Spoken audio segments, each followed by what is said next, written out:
Antes de hablar de la actitud defensiva, nos preguntamos si una preocupación excesiva puede pasarnos factura y provocar una molestia física o incluso una enfermedad. ¿Influye nuestro estado emocional en nuestra salud física? Las respuestas en la tertulia que ahora empezamos de la mano de los dos profesionales de la medicina psicosomática que les vamos a presentar. Empezamos por Manuel Álvarez, es médico internista, presidente de la Sociedad Española de Medicina Psicosomática y director del Centro Médico Psicosomático de Sevilla. ¿Qué tal? Bienvenido al programa. Pues muy buenos días a todos los oyentes de la 2 y a este gran equipo. Telespectadores, en este caso, que estamos en televisión, doctor. Saludamos también a Josep María Ferrer, es psiquiatra y jefe del Servicio de Psiquiatría, Psicología y Medicina Psicosomática de los Hospitales Quirón de Cheus y editor de la revista Cuadernos de Medicina Psicosomática. Bienvenido al programa también, doctor Ferrer. Buenos días. Bueno, de entrada nos preguntamos si puede la mente enfermar al cuerpo o hasta qué punto puede la mente enfermar al cuerpo. Pues la mente es una gran puerta por la cual nuestro cuerpo puede enfermar. Todas las enfermedades psicosomáticas tienen entrada precisamente por la mente y precisamente por eso a través de la mente es como hay que curarlas. Arreglamos el cuerpo entrando por la puerta de la mente. Yo diría más, yo creo que la psicosomática es todo un concepto que atañe a toda la medicina, no solamente a estas enfermedades que parecen estar provocadas por factores psiquiátricos o por factores de personalidad, como las somatizaciones famosas. En efecto, hay factores psicológicos que afectan no solamente a la eclosión, sino el mantenimiento de las enfermedades físicas. La depresión provoca 3 veces más muerte en enfermedades físicas, por ejemplo, provoca 3 veces más infarto de miocardio, o bien la hostilidad, la ira, la forma de ser, también puede provocar infarto de miocardio en personas con riesgo, naturalmente. Y luego la propia enfermedad provoca factores psicológicos que pueden, en círculo vicioso, empeorar dicha enfermedad. O sea que la medicina psicosomática es todo, es ver la conexión entre el cerebro y su cuerpo. Una persona, por ejemplo, una persona con dolor de cabeza o de barriga, va al médico y todas las pruebas le salen bien, pero ese dolor es real. ¿Ese es un ejemplo de dolencia psicosomática, cuando uno está buscando qué es lo que le pasa y no se lo encuentran? Es un ejemplo, es el ejemplo. El ejemplo. Porque la gente entiende la psicosomática precisamente eso, cuando la psicosomática, como muy bien decía el doctor Álvarez, es una forma de ver las cosas. La somatización, el no encontrar un factor orgánico que explique ese trastorno, del cual el dolor, sobre todo el dolor de espalda, es el más frecuente. ¿Ah, el de espalda? Sí. Y otros dolores. Pero sobre todo el de espalda, los mareos y vértigos, el de barriga también, como se ha dicho, el torácico, etcétera.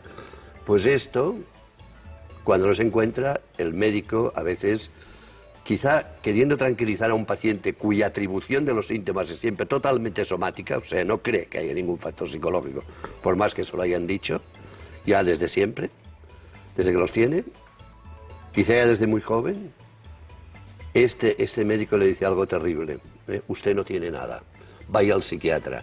Y el psiquiatra se convierte en el especialista de la nada. Ya puede usted comprender la hostilidad con que el paciente, que a veces ni viene al psiquiatra o va al psicólogo, aún peor. Bueno, José María, Dime, Manolo.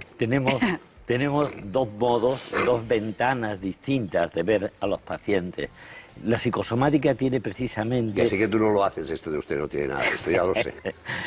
La psicosomática tiene precisamente esta posición entre la psicología, la psiquiatría y la medicina interna, y con ella todas las especialidades, que hace que esta perspectiva psicosomática a veces tenga que entrar en el terreno muy profundo de la enfermedad psiquiátrica o de la otra. Por eso cada uno en psicosomática, cada uno tenemos como un perfil, tenemos como una visión. En la Sociedad Andaluza de Medicina Psicosomática hay una cantidad de especialidades diversas, que desde cuidados intensivos, donde se puede comprobar que la mejoría de los pacientes depende del trato para con ellos y para con las familias, por ejemplo. Y ahí estamos haciendo psicosomática en cuidados intensivos en Andalucía. Sí, la prevención, la prevención, por ejemplo, de la enfermedad, el saber prevenirlas mediante conductas adecuadas. Es curioso que haya tardado tanto la medicina en aceptar que la conducta de los sujetos y su forma de ser tendrá que ver con la enfermedad. Empezando por la propia clase médica, también hay que decirlo. Sí, bueno, pero nosotros ahora estamos al otro lado de la mesa. No, empezando por la propia clase médica, estoy de acuerdo. Bien, un caso muy concretito. Muy breve, que vamos a ver un reportaje, doctor Álvarez. Vale. Carlos, 12 años, provincia de Cádiz, dolor de barriga con todo un peregrinaje por médicos de todas las especialidades. Bueno, pues basta descubrir que hay una actitud de aferramiento al dolor para evitar el compromiso, que el chaval dijo una frase que me dejó de esas que satisfacen. Dice, mamá, pasando por la calle Asunción todos los días para hacer radiografías, TAC, etcétera, y mira dónde estaba la solución, en que yo supiera encontrar mi posición en la familia y en el pueblo. Claro, porque la iatrogenia es una de las cosas que empeoran estas enfermedades. La iatrogenia, o sea, el pruebas y más pruebas. Estos pacientes se convierten en unos doctor Chopins, y no paran de ver médicos. El médico como tóxico. ¿Me entienden? No paran de ver médicos, de hacerles pruebas, y ellos que ya tienen una atribución somática desde pequeños, que les sirve para no tener que afrontar y para tener ganancias secundarias, incluso ganancias de cuidados, etcétera, que lo han vivido a lo mejor desde jóvenes. Eso hay que decirlo con amor. Empeoran con los cuidados médicos. Y si no, no se recibe. A por el reportaje. Como les decía, el exceso de trabajo, las preocupaciones, el estrés, ya ven que a cualquier edad pueden provocar una ansiedad excesiva que no es nada buena ni para la mente ni para el cuerpo. Saber torearla es una habilidad que conviene ejercitar. La ansiedad es la respuesta adaptativa del ser humano para superar los desafíos grandes o pequeños de la vida. En la prehistoria, por ejemplo, servía para evitar ser devorado por las fieras. La ansiedad no es mala de por sí. El problema es sufrirla en exceso y ahogarse en un vaso de agua. José Carlos Baeza es doctor en psicología y coordinador de la Clínica de la Ansiedad, con sedes en Barcelona y Madrid. Le preguntamos por qué se ha especializado en ansiedad y si hay mucha gente que la padece.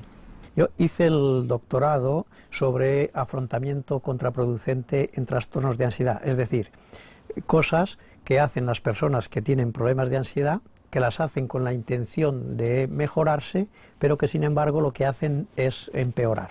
Y como estudié esto más en profundidad, pues ya después profesionalmente me he encarrilado dentro de ese ámbito, ¿no? Se calcula que el 20% de la población, es decir, 1 de cada 5 personas, padece o padecerá a lo largo de su vida algún problema de ansiedad con la importancia suficiente como para tener que consultar, ¿no? Eso es un porcentaje muy alto y por este motivo son muy importantes todas las estrategias de prevención.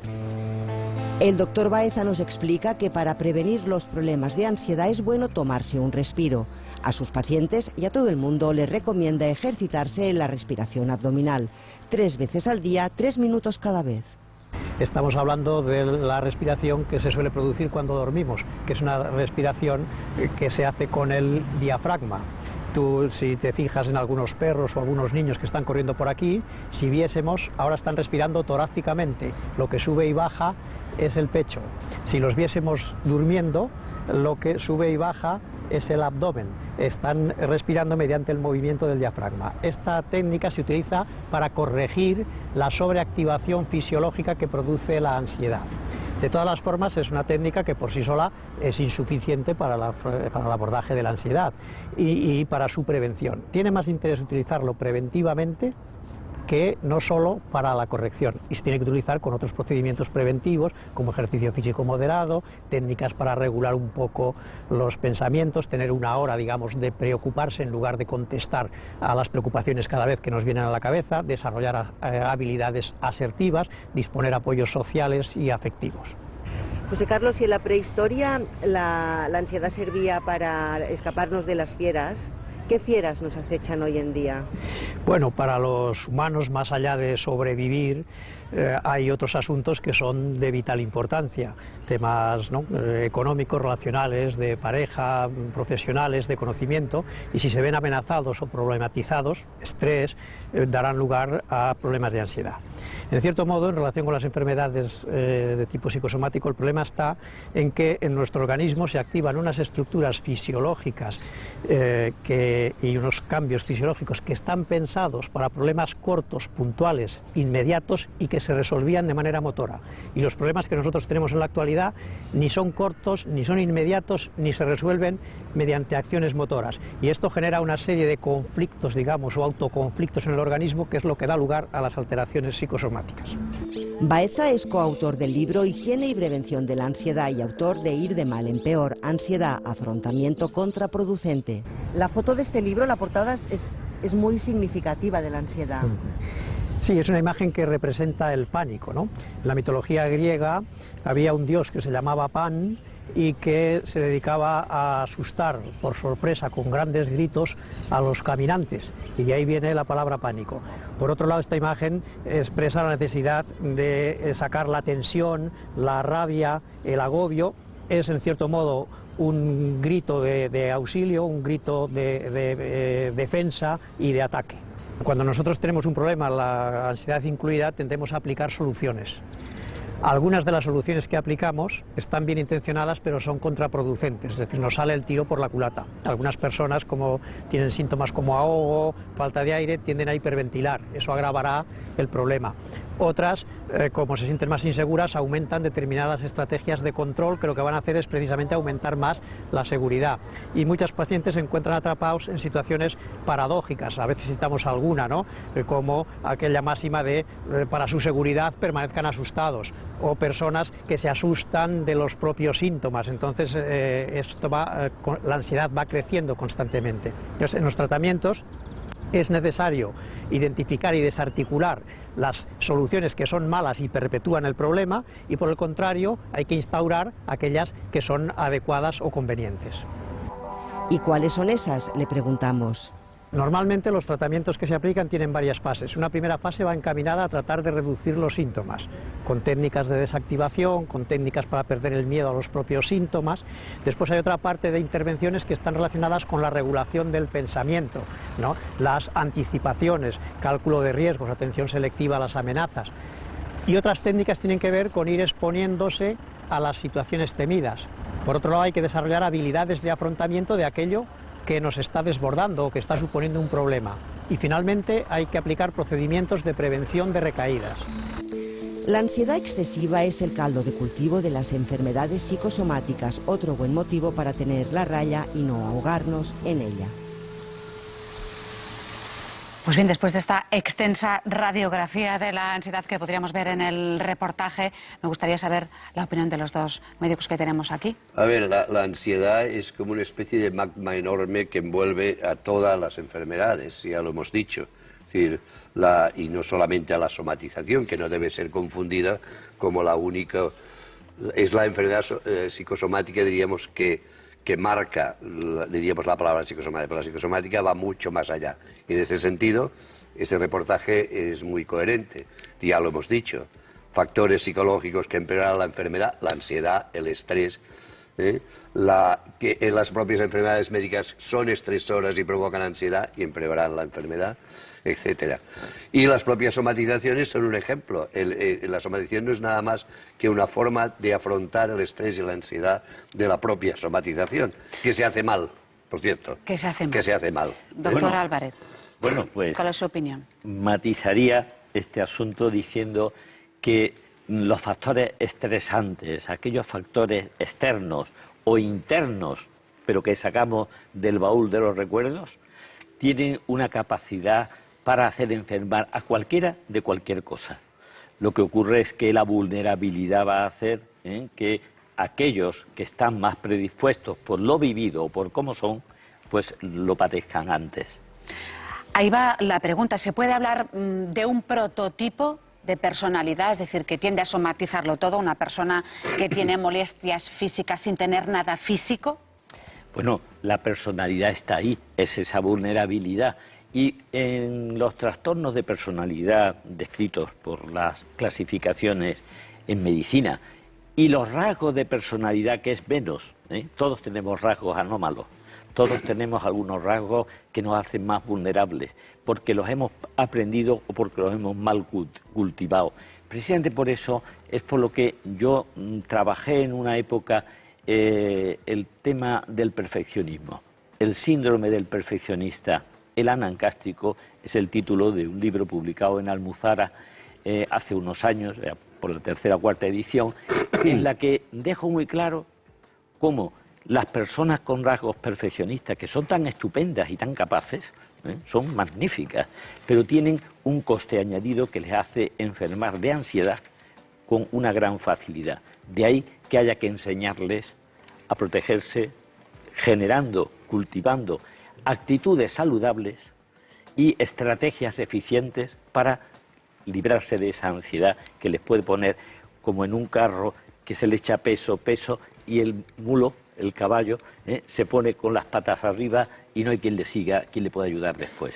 Sin embargo, no es concluyente el que haya una personalidad simplemente que sea la que será más somatizadora. Sí que es verdad que los propios somatizadores y los hipocondríacos, de los que no hemos hablado, por cierto, y que es una forma también de ver la enfermedad, del miedo terrible a la enfermedad, tienen factores más o menos de personalidad. Por ejemplo, los hipocondríacos es verdad que son más obsesivos. Pero tiene usted que tener en cuenta que si bien los somatizadores hay factores, por ejemplo, se dice que tienen mayor dificultad, como he dicho, de adaptarse al estrés de forma adecuada y solo se adecúan o solo se adaptan por medio del cuerpo. El cuerpo es el que les da esta ventaja adaptativa desadaptativa, que les da, diríamos... no, responden así porque están acostumbrados a responder así, porque así reciben la disminución de su ansiedad. Les refuerzan, les apoyan, pero acaba siendo una desventaja porque finalmente el propio sistema provoca una bajísima calidad de vida. Piense que los somatizadores son la gente con menos calidad de vida probablemente de todas las enfermedades estudiadas. O sea que al final, esta manera de ser, esta manera de no poder afrontar la vida mediante la expresión emocional normal, sino solamente somatizando, esto probablemente amenaza a los somatizadores, pero no todo el que somatiza tiene trastornos de personalidad. Esto es lo que he querido decir.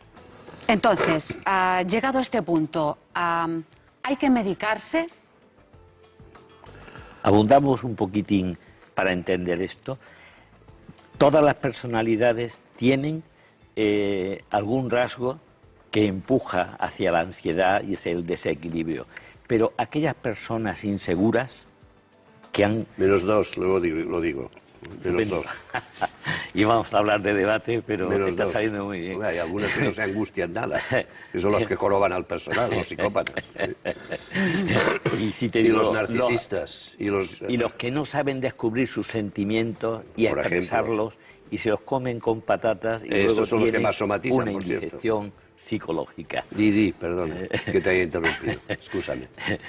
Que la vida es el arte del encuentro. En la medida en que uno sabe encontrarse consigo mismo, que es con quien más tiempo pasa en la vida, pues evita esa ansiedad, porque esa discordia, esa combatividad con el entorno es posible, pero consigo mismo, eso lleva a un cuadro de ansiedad, que además son las que se hacen crónicas, las que van rompiendo lazos. Chico, yo a estas personas les digo, y ya paso al tratamiento, que conviertan las ventanas, que conviertan los espejos en ventanas. Estamos en una habitación donde nos estamos mirando a nosotros mismos y no hay cosa que genere más ansiedad que ser el ombligo del mundo, del propio perimundo.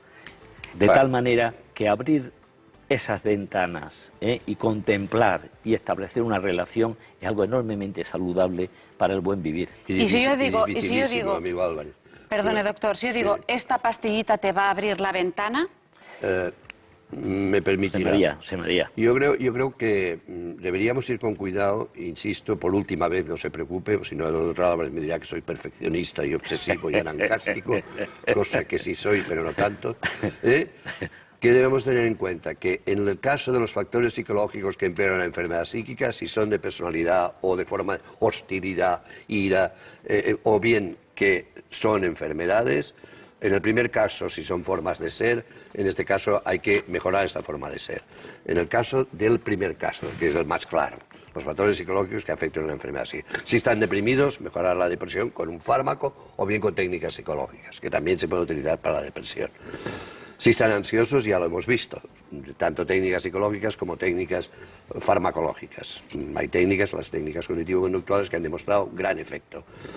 En el caso de las enfermedades médicas que provocan trastornos psicológicos, evidentemente también hay que hacer lo mismo, pero al revés. Mejorar esto, que es un factor de riesgo para el empeoramiento de la enfermedad médica.